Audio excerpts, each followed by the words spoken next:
It's Monday, September 6th. Happy Labor Day. I just finished meditating, and I did a lot of talking. So it's about 1 p.m. But this morning, it's been a good morning. I reconnected with a loved one and just sharing with her just some of my experiences. And this whole morning I've just been reflecting on this past year, because it's September. In 3 days I would have moved into my old place. In 3 days. I just realized that in 3 days, a year ago, I was getting ready to move into. I moved in September 9th. And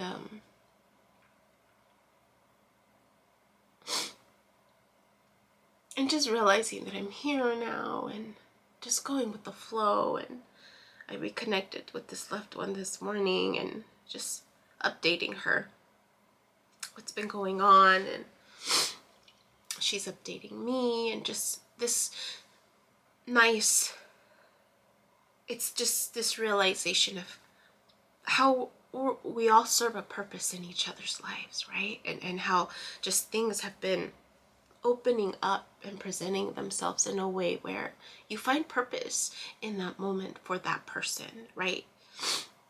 And I was sharing with her this story of this other loved one that I reconnected with, and how I was providing guidance for this other person in terms of how she's afraid to tap into her spiritual gifts, and then just guiding her, like, do it one step at a time, right? Ask God for what you're ready for, and then take it from there. Because there's this potential that her children might also have access to a psychic gift. And so I was explaining to her this belief that I have about how the future generations of children are going to be able to tap into those gifts a lot faster, a lot sooner, right? There's going to be this flow, this transition of evolution. And so then if their children, right, are going to exhibit the possibility of these gifts opening up, how great would it be if us as adults were more aware, right, more in tune, more open to that possibility, and then in so being able to foster the development of those gifts in a way where it's not going to one extreme or the other, right? Having this balanced approach of how to nurture and foster that gift so that their children aren't raised in fear, but learn how to trust their intuition or the Holy Spirit, whatever you want to call it, in a way where they don't fear it, but they master it, right? Because all of it is geared towards that same purpose of helping others, depending on how you look at your situation, right? It's all about perspective. So I'm having this conversation with her, and then she's sharing about her sister and her sister having also similar gifts and having already mastered and gotten to that level of trusting her intuition, right? Trusting the Holy Spirit within her, because they're of a certain faith, and knowing, right, how to embrace it, how to be vulnerable enough to embrace it without fear, because she can trust herself. And so she opened up the line of communication and saying, hey, if your loved one is needing support or guidance from someone who's already gotten to that point, let her know she can reach out. So I'm like, grateful for that, right?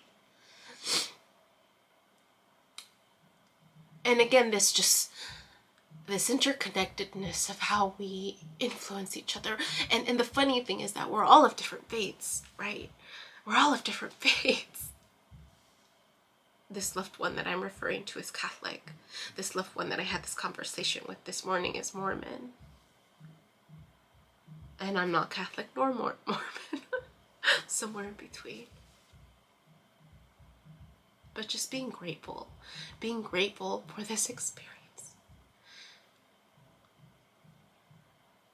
This continued theme of how this experience is allowing space for other people to open up, right? Other people to have the space to tap into parts of themselves that they feared or that they shut off. And I was reminded, well, this morning I woke up with someone in mind. That's someone who shed light as to my purpose. And I know I can be very naive sometimes, or I have, I don't know how to date. I could be potentially gullible.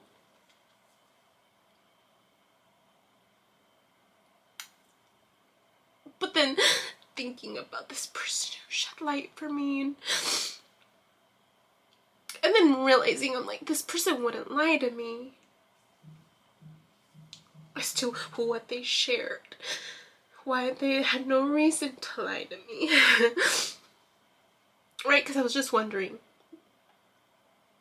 And then people might wonder too, like, oh, she knows her purpose, but, she's gullible, she's naive. But this person wouldn't lie to me. It wasn't a complete stranger who shared this with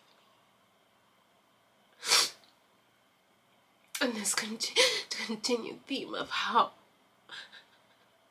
I'm helping people rebalance, find their balance, right? In a way where they don't feel like they're having to look at themselves in parts, like separate parts. I'm thinking about my clients now and how I explain to some of them because it's just this continued theme, right? Depression, anxiety. And sharing with them, like, depression is where you're getting stuck in the past, right? A lot of woulda, coulda, shouldas. And then anxiety is the fear of the future, the fear of the unknown, right? Anxiety, not knowing. And so it increases your anxiety, your fear of what may come. And so then you try to control, right? You go to one extreme to the other. And then I shared with them, then there's this connection between depression and anxiety, in that depression, because of what's happened in the past, you then fear it repeating in the future. So then it's anxiety, right? And then you fall into this woulda, coulda, shoulda in the past, and then again it triggers this fear of what may come. And one client in particular, I was talking about mindfulness.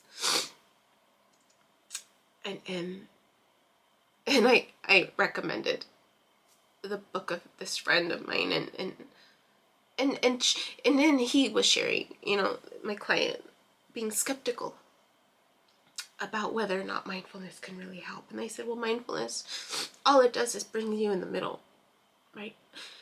Helps you be present in the middle, focus in the middle, and not getting stuck in the past, not worrying about the future, but it's bringing you back to the present moment.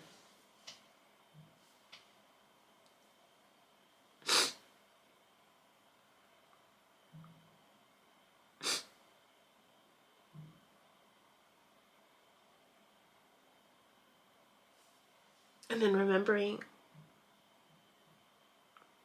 the moment when I learned about the difference between depression and anxiety was when I was actually being interviewed by my psychiatrist. When he asked me that question,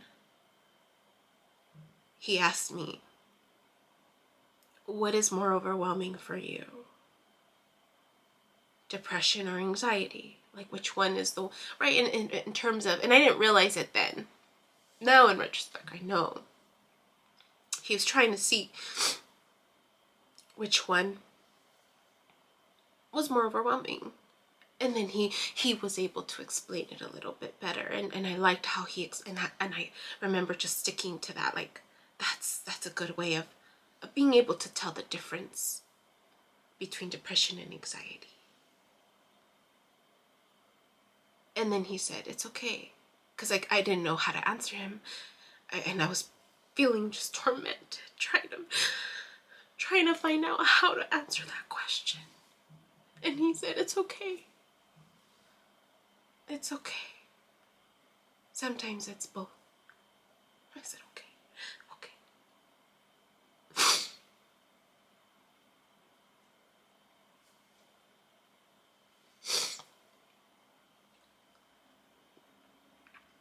So I'm grateful for this journey, because it's just helped. It's helped me to look at things differently, and how to help other people look at things differently, to where it just makes a little more sense to not fear the unknown.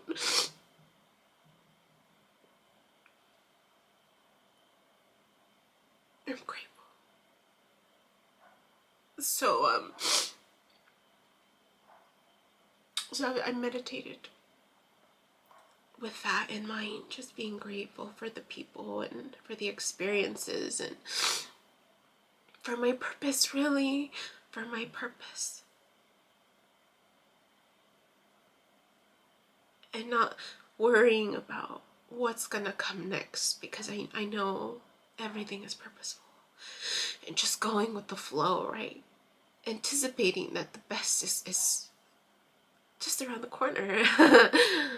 As great as this moment feels, I'm going through life looking at each moment, right? And then reflecting back on this question that I ask people: what is your passion? What are you passionate about? And then this friend asked me, why do you want to know? Why do you want to know? And I remember I thought I answered it. I sent him a response of why I wanted to know. And I was correcting, because he asked me, what is your definition of passion? And I didn't answer it very well then, but then I said, I answered him in an email. I said, my definition of passion: the emotion evoked when your soul is ignited with fire that sets you free. It could be anything and everything all at once, or pieces of ourselves within our environment, or pieces of our environment within us. And so then when people don't know how to answer that, I'll have follow-up questions. Where do you long to be? What do you want to do? Who do you want to be? And I wrote, where do you long to be? I asked that because people usually aren't where they long to be. What do you want to do? Because people usually aren't doing what they want to do. Who do you want to be? Because people are usually striving for a version of themselves that is not themselves. And when people ask, why do you ask? I usually respond with, because no one usually asks the question, especially to people they just met. So then I wrote, what better way to connect with someone you just met than to ask questions that trigger the heart? It is through our heart space where strong connections are made. The world needs more heart connections with one another, so that strangers can become neighbors, and so that neighbors can become friends. Sometimes the answer lies in our past, in the moments we have forgotten about that bring us the most joy. Those moments are often found in moments of complete innocence, where the awareness of wrong or right disappears, and you just find yourself being present, yet also lost in time, within a space that extends beyond what we cannot see, when time flies. What does it mean for our soul to be ignited with fire? Fire is symbolic for action. So in other words, it is anything that sets you free. But then he responded still, why do you want to know?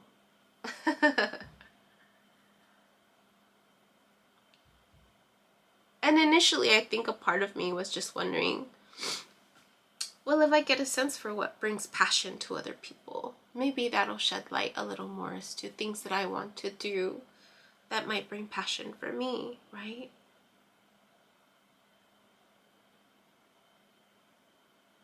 And how just through this process of re-exploring that part of myself that I didn't give myself permission to explore in the past, I'm slowly trying to figure out, well, what am I passionate about, right? Is it art? Is it poetry? Is it, what is it? And I think once someone asked me the same question, what are you passionate about, I think, maybe? And I think I might have responded with life. I'm passionate about life.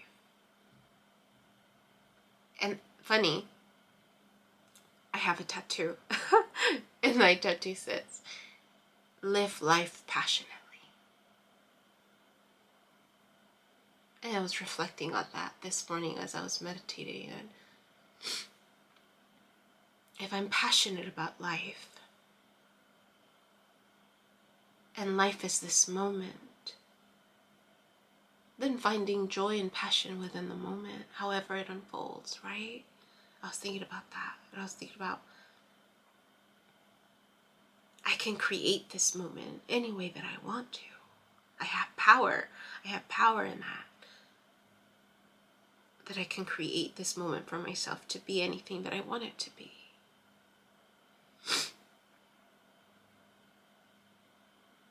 Creation, life, passionate about life, then that means I'm passionate about creation.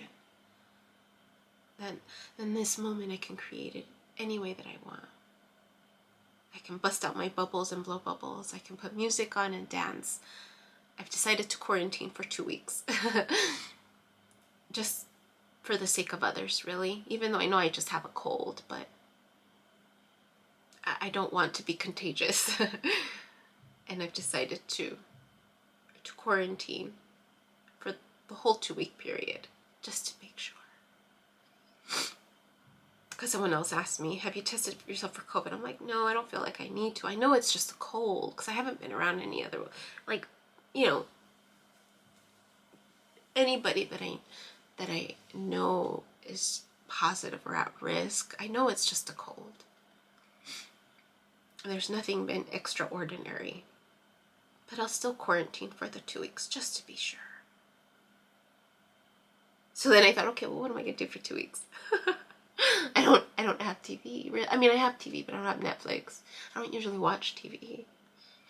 And then I thought, okay, this birth chart, I mentioned to this loved one, I'm like, I have these classes that I need to finish taking. I need to use my time wisely, and that's what I want to do. So anyways, I meditated. I saw the light. And it wasn't as bright as the other times, but there was this movement more so on the right side. And it was the waves, but it wasn't this like flowy waves. It was like if it was separate almost. And it was like just rising on one side. Like they were each rising at their own pace, separate, so that there wasn't this connection at the bottom or this overlap. Or sometimes when I see the waves, like when they're filling up, there's this like indentation in the middle. It was completely separate, and they were rising up at separate times, kind of like they were doing their own thing. That's all I saw.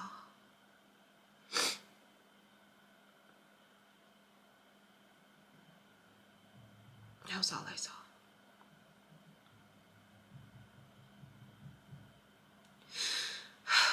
So I just wanted to speak to that, to the waves, and all the connections, and all the little purposes we have in life. And how this moment is your life and how you choose to create this moment. I think we forget how the power that we have in creating moments for ourselves. And then I thought about people with children, and I think people forget that their children, that's what they created, right? That's what they created. That's what they chose to create. Some, it was a surprise creation. For others, it was purposeful, it was meaningful. They wanted children. And that in itself is creation. And so then how do you continue to create moments with your children, right? For the day. And sometimes they create it for you. That's the beauty about creating life, is that it will eventually take on a life of its own. Without you wanting to. It's just natural.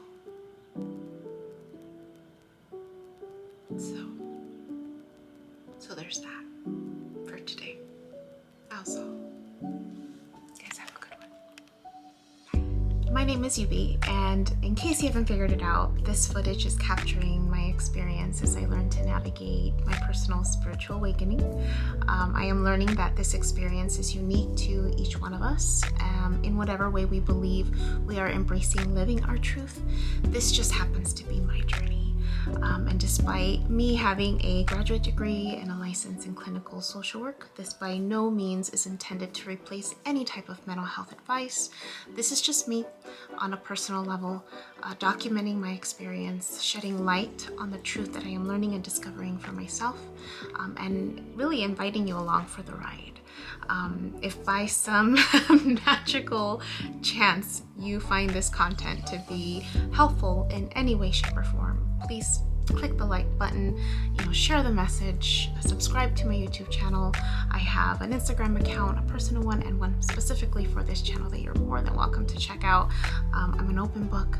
I have also created t-shirt designs. I'm wearing my favorite one right now, which is the North Node design, but I have that and other things that you can look at inspired by this process and journey, and I have the link in the description box as well as in the about section of my YouTube channel. So you're more than welcome to check those items out. Any type of support is great. Again, if you find this content really helpful or meaningful, sometimes when we take that step and be vulnerable, with showing what's inside our hearts and what's really our truth, we realize that we're much more connected than what we thought we were. And so I hope that as I'm living this experience and that you find some type of truth for yourself, or find some type of ability to heal in some way just by relating, just by knowing that you're not alone. That really has been my goal with this process, not just being able to connect with others, but really for my own healing. It's definitely been a therapeutic experience and a very creative one for myself. So I thank you, and I wish you all the best, and we'll see what else comes next for me.